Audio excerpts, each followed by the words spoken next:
que tal produto está caro, você não compra. O Brasil está cada vez mais parecido com uma história em quadrinhos.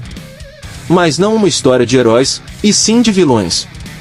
O que acontece quando um líder promete um futuro brilhante, mas o que vemos na realidade é um país mergulhado em crise? Inflação subindo, impostos aumentando, e o povo, cada vez mais sufocado. Agora, imagine se Lula fosse um vilão da Marvel ou da DC. Qual personagem representaria melhor sua trajetória? Na Marvel, Lula poderia ser comparado ao autoevolucionário, um vilão que se vende como um visionário, um pai que cuida do seu povo. Mas na realidade, ele controla tudo, decide quem prospera e quem sofre, e só quer manter seu poder absoluto. No Brasil, vemos um governo que aumenta impostos enquanto promete melhorar a vida dos pobres. Mas será que essas promessas são reais, ou apenas mais um experimento? Agora, quando é que o povo gosta? É quando eu falo, nós vamos voltar a reunir a família no domingo e nós vamos fazer um churrasquinho.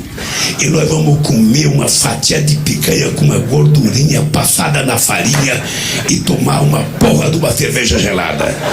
Bicho, o povo entra em delírio. Se olharmos para DC, Lula se encaixaria perfeitamente como Darkseid, o tirano que governa Apocalipse. Ele não precisa de correntes para escravizar as pessoas. Ele usa palavras. Ele faz promessas e manipula, convencendo o povo de que a miséria é inevitável, que não há outra escolha. O anti-vida de Darkseid? No Brasil, ele tem outro nome: desemprego, impostos absurdos e um governo que só pensa em si mesmo. O Brasil enfrenta hoje uma realidade dura. O custo de vida disparou, o governo segue gastando sem limites, e enquanto isso, você vê seu salário encolher e os preços subirem.